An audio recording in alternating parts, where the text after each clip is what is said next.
Namaste darshako. This was the part where I actually got stuck. And Ballu sir kept saying, tickle the nipple, tickle the nipple, tickle the nipple. हमारा एक ही मकसद होता है, जान लगा के देश के लिए खेलना. What has he had? Difficult thing to do a Kapil day. What's the most difficult thing? Was it the Natraj hook shot? Is it the bowling action? वो तो दिखा. It was the bowling action, and Ballu sir will vouch for this. 4 hours a day for, I don't even know, 4 months of prep and then 3 months of shooting. For like 7 months I was bowling 4 hours a day. तो दिखा. Yeah. Final action तो दिखा ले. यार pressure में डाल देते हो आप. Okay, so for n number of weeks I was not able to make any headway. Of course, sir's biomechanics are unique to him. He has these long levers. Only he can bowl the way he can bowl. And I was given a heads up by you name it, Sachin Tendulkar, Hardik Pandya, whoever I've met is telling me, yo man, how are you going to do the action? How are you going to do the action? We were at Lord's and it was rained out and we happened to meet Sachin sir, Kabir sir and myself. And he's like, yeah, you're doing the 83 film. Yeah, wonderful. Oh, you're playing Kapil there. This is going to be too good. You're going to bowl like him. Yeah, sir, I'm going to bowl like him. Oh. Acha. So I was being given a heads up from everybody that this is not going to be easy, and it wasn't for many months. Especially since you're born in 85 and this is film about 83. Ballu sir kept telling me, तू जब आता है ना run up में ऐसे लगता है पहलवान आता है bowling करने. तो पहले तो तू ये weight घटा है, just come off Simba, had a lot of muscle mass, and then the training began, element by element. How he starts with a slight bend. अच्छा पकड़ी. Starts with a slight bend. First he'll do that little shoulder thing of his. You make these faces, make faces at everybody. Bite his mustache, and then you start one step, and now this was the part where I actually got stuck. And Ballu sir kept saying, tickle the nipple, tickle the nipple, tickle the nipple. So after weeks and months of tickling my nipple, I was finally able to do that beautiful action. And it's now there for people to judge on screen whether I was able to crack it or not. Last shot, that final action. Go for it. Sara, lovely. Yeah. Those boots and jeans not going to be possible. तू बड़ा खुश हो रहा है मेरे acts देख के, technique दिखा. It was something like this. Yeah. You see the little dance action over there? Yeah. And then the and income. Not bad at all. Akshay, you're always on top of your game. You were the first actor to start shooting when the pandemic hit the world. Your film Bell Bottom was the first film to start the shoot and finish. And then you came with Suryavanshi. Then now you're coming up with Atrangi Re. I had Beach and you have a lot of other films lined up. Yeah. How do you manage all this?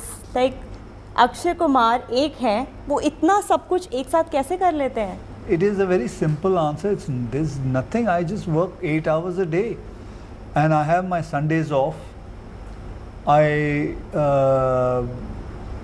After every film, I take about 6-7 days off, and it's very simple. I still fail to understand what is so big about it. I don't work 12 hours, 14 hours. I just work for 8 hours. And in that, all these things happen. It is bound to happen because it is just a very simple thing. To me, I have only followed what I learned from my childhood when I used to go to school, where I used to go to school for 8 hours. Morning, get up early morning, थोड़ा कसरत कर लिए, उसके बाद go to school, 8 hours, lunch time, have lunch, come back, be with your family, play around with your friends, and then by 9:30 go to sleep. इतना सा pattern है जो actually everybody, you must have learned, he must have learned, everybody has learned it. But what happened was, in the process of life, we forgot that formula, and we started making our own formula, and we lost the whole thing. Yeah. If you go back to your childhood days, you will be also doing the same thing. Nothing else. So I'm not saying that I found something different. It is the same formula. You've had a brush with Bollywood when you made Baywatch with Priyanka Chopra, but would you ever make a Bollywood film? Because you've got a huge, huge following, as you obviously know here in India. Everyone knows you as The Rock first and then Dwayne Johnson. Would you ever entertain or want to be in a Bollywood film? You'd be perfect in one. I would love that. I have always said that. I would love to figure out whatever that pathway is. Sure, absolutely. And you bring up about The Rock before Dwayne Johnson. Yeah. I was well aware of the support that I was getting as a professional wrestler. And I remember there were a couple of tours that we were preparing to go to India, and for whatever reason, it didn't happen. They fell through. But I was really looking forward to that because the guys before me, like, for example, I'll mention some names here as pro wrestlers: Stone Cold Steve Austin, Bret the Hitman Hart, The Undertaker. All these guys who are all my close friends would come back from India and say, "You got to go." That was the wildest, the greatest time. The crowds were crazy, and there were just like 100,000 people at these stadium shows. So that's the wrestling part of it. But in terms of Bollywood, I would love that, because I've always felt too as well that there should be some more connective tissue between Hollywood and Bollywood. Somehow, I feel like, and especially this day and age where so much of our releases are a combination of theatrical, yes, but now in streaming, where there's so much more opportunity. And with technology too. So it's just like music. Like I'm sure there's, Indian singers who I could sing with and we never have to be in the booth. There's got to be a way to converge film, right, between Hollywood and Bollywood. So that's a very long answer to say I would love that. Tom, I quickly want to ask you, there's a scene in the trailer, right, where you say you can't save everybody. And I was literally screaming saying, yes, you can save everybody. If you had an opportunity to save one character from the Marvel Cinematic Universe, apart from yourself, who would it be and why? If I could only save one person. Do you mean like an Avenger that's gone?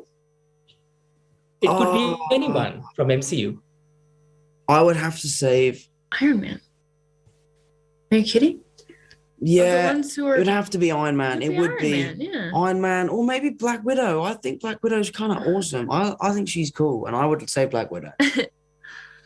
Well, that's I'm not a superhero, and you didn't ask me, but I'd say Iron Man. Yeah, but he got so many stories, you know. He's Iron Man. I know, but we had Iron Man 1, 2, and 3, and the Avengers movies. Like, I'd like some more Black Widow movies. You're so deep-rooted into these characters, right? Yes. If both of you had to swap places, hypothetically, and Tom, you were MJ for a day, and you Zendaya were Spider-Man for a day, what's the one thing that you would retain and the one thing that you would lose about these characters? Most thing that you would change. See, I don't think I would change anything about the way you play MJ. I think you've got it pretty spot on. Thanks. And don't you dare say you would change something about Spider-Man. He's perfect. I built him to perfection. No, you really did. You know, even your little poses, you go up on your toes. It's very, very elegant. Do you know what really actually made me angry? And the finger thing. You do this finger thing. The other day I saw some stuff from previous movies of CGI Spider-Man, and they didn't do the finger thing. Yeah. So he does this thing when he lands. If you've seen, his fingers don't go like this. They go like this. Because that's what he's like in the comics. He's very serious about his fingers being... And I have probably got arthritis for the rest of my life from doing this. Yeah. You know, so I'm going to have to get some sort of like lifetime fee from Sony and Marvel for the damages they've done to my fingers, my knees. Did you hear my knees click in the last interview? I just swang my legs and they both clicked. I quickly want to jump in and ask you, you've made the choice, right? You said, don't be confused by the blue. I'm still a red pill girl. Now, in the whole debate of the red pill and the blue pill, you've clearly made your choices. Tell me what thought process was behind making that radical choice, because that's where the world is divided. Well, I believe that I will always be in the direction of the truth. I think I'm a truth seeker, and as much as ignorance is bliss, I feel like I wouldn't want to know what the truth is and real, you know. I like to live in the real, so that's why I'm a red pill girl, I think. For me, it's a very distinct choice. It truly is. And I might take a blue pill for a week or something for a vacation. Working with Keanu obviously must have been fantastic. What, as actors, as prolific actors, both of you, what kind of notes did you exchange and what did you get to know about him? So predominantly in the scenes that I have with him, I'm talking and he's just listening. So there was not notes exchanging because he just had to listen to me explaining to him about what's happening. So, but I do have to say that there was one day, my first day, I was very, very intimidated, obviously, coming on to a project like this, but also playing such a pivotal, special part, which was, foreshadowed in the last movie. I was really nervous because I had to say all my lines in the movie, and that's a lot of lines, in one sunset. So I had 45 minutes to say everything in front of this whole cast, especially Keanu, Carrie-Anne, and Jada, as they have been reprised from the previous movies. So I was very intimidated, super nervous, but I like preparation. So I went in there prepared and I did my job, but I think Keanu recognized that I was really nervous, and he came to me end of the day and he was like, that was a really tough day and you went through it, and you did a great job. So just having someone like him who's had a prolific career for almost 40 years recognize and encourage me was just wonderful. He's a great co-actor and a really, really nice guy. Many times to India, and I would love to come again as soon as possible. Hopefully we're going to bring this Delta variant to heel, and the whole world's going to be kind of open, and we'll be jumping around the world a lot more. And I would love to shoot a movie there, by the way. I've been probably 8 or 9 times. I've only shot there once, almost 18 years ago, I think we shot for The Born Supremacy in Goa, but that's the last time. And what was your lasting impression, your last memory of India that you took away with you? Oh, well, I've been there many times for my work with water.org. I've been in a number of different cities. I really love it there. It's a magical place. It's a beautiful place. And, I hope to go back many, many, many times. The first scene that we shot was a scene between Robin Williams and Stellan Skarsgård. These two, towering actors. I mean, just amazing actors. And when the camera rolled, Ben and I were standing off, behind the camera. And when the camera rolled, we just had tears coming down our faces because we couldn't believe that these two legendary actors were saying the words that we wrote. And it had been such a long process to get to that day where they said action, that feeling was just, it was really wonderful and profound. I'll never forget that. Recently, you raked up a controversy, and I don't know, we don't want to talk much about it because, it's so, how do I put it?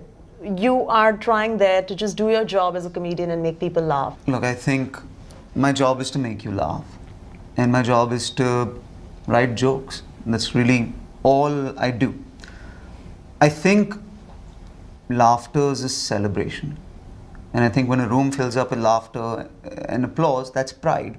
And that's joy. It's pure love.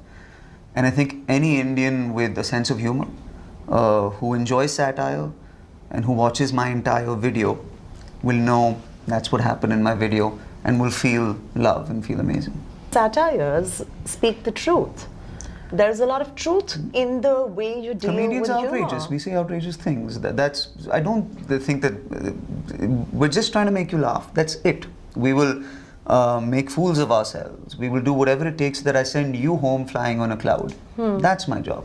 And you laugh at yourself too. I make fun of myself more than anything else in the show. Yeah. I also want to quickly talk to you a little bit about the LGBT community and how Bollywood is now opening up doors to paint and portray these characters because these are real people who exist in our world. Yeah. Do you think it's been a little too late, and do you think that this should have happened earlier, or do you feel that maybe this is opening a door for conversations and more future films and characters to be written?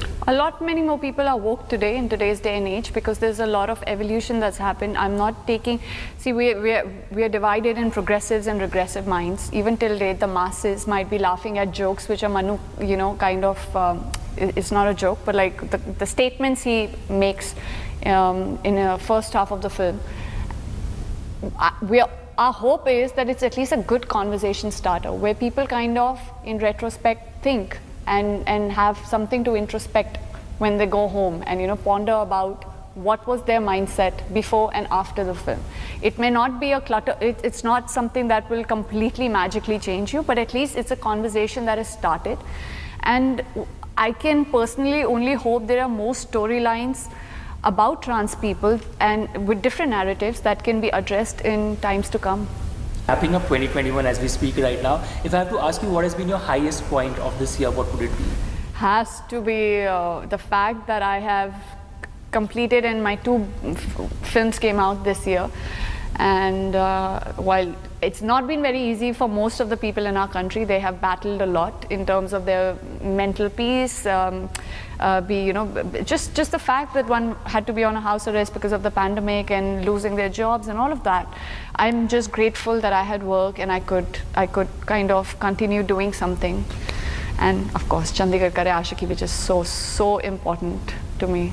Social media is flooded with your pictures, be it vacations in Kashmir or Maldives, everywhere. You also visit temples and gurudwara. But tell me one thing, you're obviously a stardom comes with a breach of privacy, if I may say so. How do you take the trolls and criticism? How good or bad are you with it? I don't let it affect me. I think that as a person, I'm also my own person. तो अगर आपको मेरे छुट्टी के बारे में कुछ बोलना है या मेरे बारे में कुछ बोलना है तब मुझे ज़्यादा फ़र्क नहीं पड़ता. जैसे मेरे कपड़ों के बारे में या मेरे लुक्स के बारे में I don't really care what you think. But मुझे अपने काम के बारे में अगर कोई कुछ बोले तब मुझे फ़र्क पड़ता है. जैसे अभी अतरंगी रिलीज़ हो रही है. मैंने बहुत शिद्दत से, बहुत प्यार से, बहुत मेहनत से इस किरदार को निभाने की कोशिश की है. अब अगर ये लोगों के दिल तक ना पहुँचे तब मुझे बुरा लगेगा. उसके बावजूद और उसके अलावा आपका जो टेक है वो आपका टेक है. And to each their own, I don't mind. What was your moment when you realized कि this is what I want to do? I want to be in front of the camera. So strangely, I never wanted to be an actor. I think my mother realized my dream much before I could. Or honestly, never really thought that I fit into a heroine bracket in that sense. Like I kind of very weirdly. I'm quite the opposite of a heroine. I'm quite short in height. My voice is not very heroine friendly, I would say. It's a different voice. The complexion of my skin, I'm wheatish, where people like to see very fair people on screen. So I think when I started off, I don't think I really believed that I could ever be an actor, because I've grown up watching Sri Devi, Madhuri, Juhi, Rekha Ji, all these screen goddesses, and I never thought that I could be somewhere up there with them ever. It's only with time and with meeting stalwarts in my industry like Mr. Kamal Hassan and so many people who actually told me that you can never kind of understand your value just by your physical height. You have to grow in heights of your profession with your work. And so a lot of those stereotypical things that you actually think of before getting into a profession, they all shattered by the stalwarts in the profession when you meet them, when you talk to them, and you really understand what does this industry really stand for. And it stands for talent and only talent. What has been your analysis of your journey, where you are right now, the kind of films that you're choosing to do, the makers who are coming to you, and the roles that they are giving you? What do you make of all of it? I'm just lucky. I've really given it a thought, and I've come to a conclusion where I feel that I'm in a way privileged to get so much love and attention. I'm a completely fan-made hero, and I really give it all to them because it's because of them. I really don't know what it is, but all I can gather is the audience love, and I've been consistently saying this because this is the only answer that I've gotten for myself. Maybe there's a thing that they see that ये हमारे में से एक है, कहीं से they relate to it, that factor. They've also lived my journey, maybe through my eyes, maybe through my whatever I've said or whatever they've seen of me. So there's that honesty that they maybe see.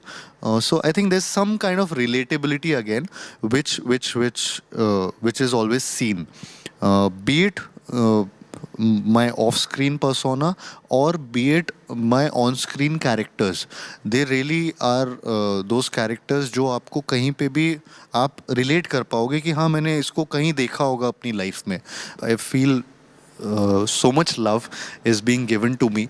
I don't know how to give it back. I try to work as hard as possible so that they also, you know, have that belief and keep that belief in them, in me, कि उनकी choice correct है. So I just want them to always believe that.